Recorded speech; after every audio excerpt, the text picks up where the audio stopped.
బంగారం అనంగానే సో, పెద్ద కన్‌ఫ్యూజన్ కన్‌ఫ్యూషన్ ఒచ్చేసింది. ఎందుకు వస్తుందండి. అంటే లైక్ గతంలో చూసుకున్నట్లయితే కొంతవరకు పెరిగేది, అక్కడ ఆగిపోయేది. మళ్ళీ ఏదో సీజన్ హ్మ్. తగ్గట్టు అవును. డిమాండో ఐదర్ ఏమో అవును. కారణాల వల్ల అవును. కొంతవరకు పెరిగేది. బట్ అవును. ఇప్పుడు అలా లేదు. అవును. ఒక్కసారిగా పెరిగింది. మళ్ళీ తగ్గుతుంది. ఇదేంటంటే ఈ వాలటిలిటీ స్టాక్ మార్కెట్‌ని మించిపోయింది. ఆ!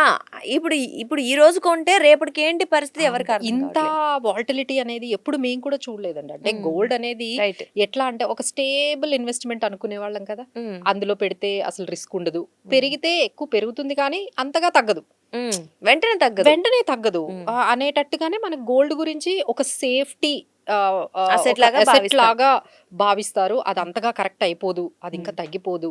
మనం కొనుక్కున్న అది నెమ్మదిగా పెరుగుతూనే ఉంటుంది. ఈ హ్మ్. విధంగా సేఫ్టీ హెవెన్ లాగా అందరూ కూడా గోల్డ్‌లో ఇన్వెస్ట్ చేసుకుంటూ ఉంటారు. ఇప్పుడు అది ఎంత వాలటిలిటీ అయిందంటే మీరే చెప్తున్నారు. హ్మ్. ఒకవైపు ఒక 4,00,000 నుంచండి హ్మ్. 4,00,000 సిల్వర్ అయ్యి అక్కడి హ్మ్. నుంచి మళ్ళీ 2,60,000 వరకు అంటే దాదాపుగా 60% తగ్గడం ఎప్పుడైనా చూసారా? రైట్. హ్మ్. 60% అంటే దట్ వాస్ సో షాకింగ్. ఎవరైనా అనుకుంటారండి? ఒక్కసారి ఇప్పుడు నేను 4,00,000 దగ్గర పెట్టున్నాను. ఇప్పుడు హ్మ్. 60% పడిందంటే ఎంత లాస్? ఎంత లాస్ వస్తుంది. అది ఎంత టైమ్‌లో అండి? జస్ట్ హ్మ్. ఫ్యూ మంత్స్‌లో. హ్మ్. ఫ్యూ మంత్స్‌లో ఇంత లాస్ రావడము అసలు ఎవరు ఎక్స్‌పెక్ట్ చేయరు. అలానే గోల్డ్ కూడా 1,80,000 దగ్గర కొనుక్కున్న వాళ్ళు ఉన్నారు గదండీ! హ్మ్. అది కాస్త ఒక టైమ్‌లో 1,50,000 కూడా వచ్చేసింది. హ్మ్. మొన్న సో, రీసెంట్‌గా. అక్కడ గూడా 20% గోల్డ్‌లో అసలు 20% పడడం అనేది అక్కడ కూడా మనం చూడం. సో, ఈ విధంగా ఈ మధ్య కాలంలో అండి హ్మ్. ఒక్కసారిగా పెరగడము, తగ్గడము ఈ వాలటిలిటీకేంటంటే చాలా మంది అసలు ఒక రకమైన కన్‌ఫ్యూజన్ అన్నమాట. హ్మ్. ఇన్వెస్ట్ చేసుకునేవాళ్ళు. అంటే ఇక్కడ మనం ఇద్దరిని అడ్రెస్ చేద్దామండి. హ్మ్. ఒకరేంటంటే ఇక తప్పదు మ్యారేజ్ ఉంది. మీరు కొనుక్కోవాలి. అది హ్మ్. అవసరం. హ్మ్. నీడ్ అన్నమాట. అది మీకు నీడ్. అది అవసరం. దాన్ని మీరు పోస్ట్‌పోన్ చెయ్యలేరు. హ్మ్. రైట్. మీరు పోస్ట్‌పోన్ చెయ్యలేరు. ఇది మీ సిట్యుయేషన్. హ్మ్. సో, వీళ్ళకి ఎలా అనిపిస్తుంది? ఎవరినైనా అడిగి ఒక 10 డేస్ గాని, ఒక 1 మంత్‌లో లేకపోతే ఒక 2 మంత్స్‌లో మ్యారేజ్ ఉంది అంటే, ఎప్పుడు కొందాం అనేది ఒక రకమైన అనిశ్చితే గదండీ! హ్మ్. కొంచెం ఇంత హైలో ఉంది. కొంచెం ఆగి కొందామా? హ్మ్. అనే వాళ్ళు ఉంటారు. సో, వీళ్ళకి మనం అలా అడ్రెస్ చేయాలి. హ్మ్. అలానే ఇంకొకరుంటారు. ఏంటంటే వాళ్ళు లాంగ్ టర్మ్ ఇన్వెస్ట్‌మెంట్. ఓకే. అంటే ఆ! ఈ 2 రోజులకని ఫ్యూచర్‌లో. కాదు. ఫ్యూచర్ గురించి అంటే వాళ్ళ పిల్లల మ్యారేజెస్ కోసం ఇప్పుడే ఒక హ్మ్. 5 ఇయర్స్ కోసము, 10 ఇయర్స్ ఇంకా వాళ్ళ పిల్లల మ్యారేజ్ టైమ్‌లో కావాలి. లేకపోతే ఇన్వెస్ట్‌మెంట్. ఇది హ్మ్. గోల్డ్, సిల్వర్ కూడా మంచి రిటర్న్స్ ఇస్తుంది గదండీ! హ్మ్. సో, ఇందులో ఇన్వెస్ట్‌మెంట్ పరంగా కూడా మనం గోల్డ్ అండ్ సిల్వర్‌లో పెట్టుకోవాలి హ్మ్. అనుకునే వాళ్ళు ఏ విధంగా స్ట్రాటజీ ఉండాలి? వెళ్ళాలి. ఆ! ఈ 2 మనము అడ్రెస్ చేద్దాం. సో, ఫస్ట్ ఎవరైతే ఇప్పుడు ఇమ్మీడియేట్‌గా ఒక 1, 2 మంత్స్‌లోనే మ్యారేజ్ ఉంది. వాళ్ళకి పోస్ట్‌పోన్ చేసే అవకాశం లేదు. సో, ఇమ్మీడియేట్‌గా కొనుక్కోవాలి అంటే తప్పకుండా కొనుక్కోమనే చెప్తామండి. ఎందుకంటే ఇప్పుడు ఈ ఇప్పుడు రేటింగ్‌లో. హ్మ్. ఎందుకంటే ఈ రేట్‌లో ఎందుకు కొనుక్కోమని చెప్తున్నాం అంటే ఒకవైపు ఎక్కడ చూసినా అంటే గోల్డ్‌కి, వార్‌కి ఒక రకమైన కనెక్షన్ ఉంటుంది. కనెక్షన్ ఉంటుందండి. అసలు హ్మ్. గోల్డ్ అనేది ఏంటి అంటే ఎప్పుడైతే రిస్క్ అనేది పెరిగిపోతుందో, హ్మ్. అనిశ్చితి అనేది, హ్మ్. అన్‌సర్టెనిటీ అనేది పెరుగుతుందో అందరూ గోల్డ్‌లో ఇన్వెస్ట్ చేయడం స్టార్ట్ చేస్తారు. హ్మ్. హ్మ్. సో, ఈ విధంగా మనకెప్పుడైతే యుద్ధం అనే ఒక ఒక రకమైన అన్‌సర్టెనిటీ గాని, ఒక రకమైన రిస్క్ వస్తుందో, హ్మ్. ఇమ్మీడియేట్‌గా మనకి గోల్డ్ పెరగడం అనేది ఇప్పటి నుంచే కాదండి. ఎప్పటినుంచో అది. హ్మ్. యుద్ధ భయాలు రాగానే గోల్డ్ అనేది మనకి పెరిగిపోతుంది. అది సేఫ్ పెరిగిపోతూ అసెట్‌గా ఉంటుంది. భావిస్తారు. అసెట్‌గా హ్మ్. అందరూ ఇన్వెస్ట్ చేస్తారు. ఇప్పుడు హ్మ్. ఆల్రెడీ అక్కడ యుద్ధం జరుగుతోంది. హ్మ్. యూఎస్, ఇరాన్ మధ్య రీసెంట్‌గా న్యూక్లియర్ డీల్ ఏదైతే ఉందో అది అగ్రీమెంట్ అవ్వలేదు. హ్మ్. సో, అది కంక్లూడ్ అవ్వలేదు. సో, అక్కడ ఆల్రెడీ జరుగుతుంది. దాడులు జరుగుతున్నాయి. ఇప్పుడేమో పాకిస్తాన్, ఆఫ్ఘనిస్తాన్ మధ్య కూడా దాడులు స్టార్ట్ అయ్యాయి. అక్కడ హ్మ్. కూడా వాళ్ళు వార్‌ని అఫీషియల్‌గా ప్రకటించేశారు. సో, హ్మ్. పాకిస్తానీస్ స్ట్రైక్స్ అనేవి ఆఫ్ఘనిస్తాన్ మీద సో, ఇలాంటి టైంలో పెరగకుండా ఎందుకుంటుందండి? హ్మ్. డెఫినైట్‌లీ ద గోల్డ్ విల్ హ్మ్. ఇంక్రీజ్. సో మళ్ళీ ఆ!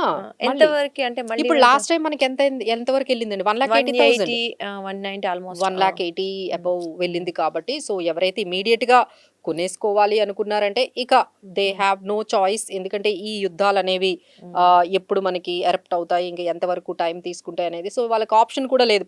అంటే యుద్ధం అంతా ఆగిపోయిన తర్వాత కొంచెం కరెక్షన్ అనేది రావచ్చు. హ్మ్. బట్ వాళ్ళకి టైం లేదు కదండీ! Of course. They right. Right. Don't have time. So, హ్మ్. ఇలాంటి వాళ్ళేం చేయాలి? మాకు 1 మంత్, 2 మంత్స్‌లోని మాకు పెళ్లుంది. మేము అర్జెంట్‌గా కొనుక్కోవాలి అనుకునే వాళ్ళకైతే హ్మ్. ఇప్పుడే కొనుక్కోమని మనం సలహా చెప్తాం. చెప్పొచ్చు. హ్మ్. బట్ ఇన్వెస్ట్‌మెంట్ చేసుకునే వాళ్ళకంటే ఒక 5 ఇయర్స్, 10 ఇయర్స్ ఇలా ఇన్వెస్ట్ చేసుకునే వాళ్ళైతే ఒక స్ట్రాటజీని అప్లై చేసుకోవాలండి. హ్మ్. స్ట్రాటజీ అంటే ఏంటంటే ఒకేసారి మీరు ఫిజికల్ గోల్డ్ అనేది కొనుక్కోకూడదు.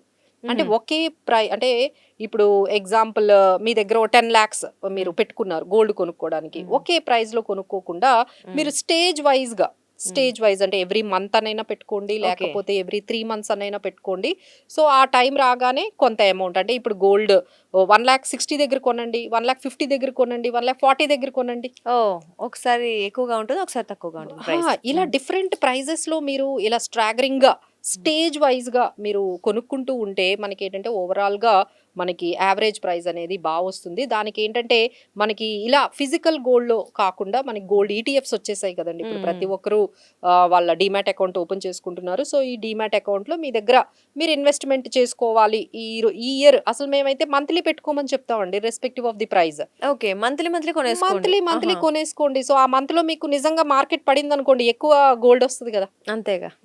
సో ఇది మీకు ఇంక ఈ టెన్షన్ ఉండదు, పెరిగిందా తగ్గిందా అనే టెన్షన్ లేకుండా మీరు ఎవ్రీ మంత్ 5 ఇయర్స్ వరకు 10,000 అనేది గోల్డ్ లో మీరు పెట్టుకుంటూ వెళ్ళిపోయారు అనుకోండి. సో మీకు యావరేజ్ ప్రైస్ చాలా బెటర్ గా ఉంటుంది కదండి. సో మీరు ఎందుకంటే ఎవ్వరూ ఎక్స్పెక్ట్ చేయలేరు కదా ఈ సిచ్యువేషన్స్, ఈ గోల్డ్. ఒకవైపు ఏమో ట్రంప్ టారిఫ్స్ ఇష్యూస్ కూడా అక్కడ కంప్లీట్ గా అక్కడ కూడా మనకి అనిశ్చితి ఇంకా అక్కడే ఉంది. ఎందుకంటే యుఎస్ సుప్రీం కోర్టు కూడా ఈయన టారిఫ్స్ అన్ని కూడా ఇల్లీగల్ అని అక్కడ ఆయన ఏమో ఆయన ఇంకో డిఫరెంట్ సెక్షన్స్ తీసుకొని వచ్చి మేము 10% చేస్తాం, 15% చేస్తాము. ఈ విధంగా అనిశ్చితి అనేది అక్కడ కనిపిస్తుంది. ఒకవైపు యుద్ధాల భయాలు అనేవి ఒకవైపు ఉన్నాయి. సో గోల్డ్ అండ్ సిల్వర్లో ఏంటంటే ఈ ఫ్లక్చువేషన్స్ అనేవి వీటి వల్ల ఎక్కువగా వస్తున్నాయండి. సో ఎవరైతే ఈ గోల్డ్లో లాంగ్ టర్మ్ ఇన్వెస్ట్మెంట్ పెట్టాలి అనుకుంటున్నారో ఫిజికల్గా అయితే వెళ్ళకండి. మీకు గోల్డ్ ఈటీఎఫ్స్ ఉన్నాయి, గోల్డ్ మ్యూచువల్ ఫండ్స్ కూడా ఉన్నాయండి. రైట్. సో గోల్డ్ మ్యూచువల్ ఫండ్స్లో ఎస్ఐపి ద్వారా మీరు ఎవ్రీ మంత్ 10,000 అని పెట్టుకున్నారనుకోండి, మీ అమౌంట్లో నుంచి ఆ 10,000 కట్ అవుతుంది. ఆ ఇన్వెస్ట్మెంట్ ఆ రోజు వాల్యూ ఎంత ఉందో మీకు అంత యూనిట్స్ అనేవి ఎలకేట్ అయిపోతాయి. సో మీకు ఈ టెన్షన్ ఉండదు కదా ఎవ్రీ డే ఈ గోల్డ్ పెరిగిందా తగ్గిందా అనే టెన్షన్ లేకుండా you keep on investing that. So మీకు ఎప్పుడైతే మీకు ఆ గోల్ అనేది వస్తుందో, ఎగ్జాంపుల్ మీకు 10 ఇయర్స్ తర్వాత ఈ 10 lakhs కాస్త 20 lakhs అయింది అనుకోండి, మొత్తం 20 lakhs అంతా తీసేసి మీకు కావాల్సిన ఆర్నమెంట్ మీరు కొనుక్కోవచ్చు. అయితే ఇక్కడ ఆర్నమెంట్ వైజ్ మనం మాట్లాడుకుంటే, ఒకవేళ బిజినెస్ వైజ్ మాట్లాడుకుంటే కొంతమంది అంటే రేటు పెరుగుతుంది అనే ఒక ఆశతో కొనే వాళ్ళకి మరి ఏది బెటర్ అంటే లైక్ బిస్కెట్స్ రూపంలో కొనుక్కొని పెట్టుకొని మళ్ళీ అమ్మేసుకుంటూ ఉంటారు కదా, వాళ్ళకి ఇన్వెస్టర్స్ కి ఇది మంచి టైమేనా? సో ఇలా వీళ్ళైతే వాళ్ళకి జిఎస్టీలు అవి ఉంటాయి కదండి. సో అదైతే డెఫినెట్ గా కొంచెం లాస్ అనే చెప్పాలి. ఎవరైతే ఇలాగా షార్ట్ టర్మ్ లో ఒక కొనుక్కొని ఒక 1 year లో మళ్ళీ మనం పెరగగానే అమ్మేసుకుందాము, ఇలాంటి వాళ్ళందరూ ఈటీఎఫ్స్ లోకి వస్తేనే మంచిదండి. ఎందుకంటే ఇక్కడ మీరు ఆర్నమెంట్ అనగానే జిఎస్టీ కట్టాలి, మళ్ళీ మీరు అమ్మేసేటప్పుడు జిఎస్టీ రాదు. రైట్. మీకు మనీ అంతా వేస్ట్ అవుతోంది కదా. 24 క్యారెట్స్ అయితే ఏదైనా సరే జిఎస్టీ కట్టాలండి. మీకు ఏదైతే ఫిజికల్ గా ఉందో ప్రతి దాని మీద మీరు జిఎస్టీ కట్టాలి. రైట్. సో దాన్ని మీరు దాన్ని అవాయిడ్ చేయాలి అనుకుంటే చక్కగా ఈటీఎఫ్స్ లో మనం ఇన్వెస్ట్ చేసేసుకుంటే మీకు జిఎస్టీ ప్యూరిటీ మీరు ఎంత అయితే అంటే ప్రైస్ టు ప్రైస్ మీకు వచ్చేస్తూ ఉంటుంది. కాబట్టి సో ఈ జిఎస్టీ గురించి కానీ ప్యూరిటీ గురించి కానీ మళ్ళీ ఎక్స్చేంజ్ లో కూడా అక్కడ మళ్ళీ వాళ్ళు ఎక్స్చేంజ్ కి వెళ్ళేటప్పుడు మీకు ఏమైనా తగ్గించవచ్చు. సాక్షి టీవీ ప్రసారాలను నిలిపివేయడం చట్టరీత్యా నేరం. సాక్షి టీవీ ప్రసారాల కోసం మీ స్థానిక కేబుల్ ఆపరేటర్ను వెంటనే సంప్రదించండి. డిటిహెచ్లో ఇంటర్నెట్లో కూడా సాక్షి టీవీ ప్రసారాలను వీక్షించవచ్చు.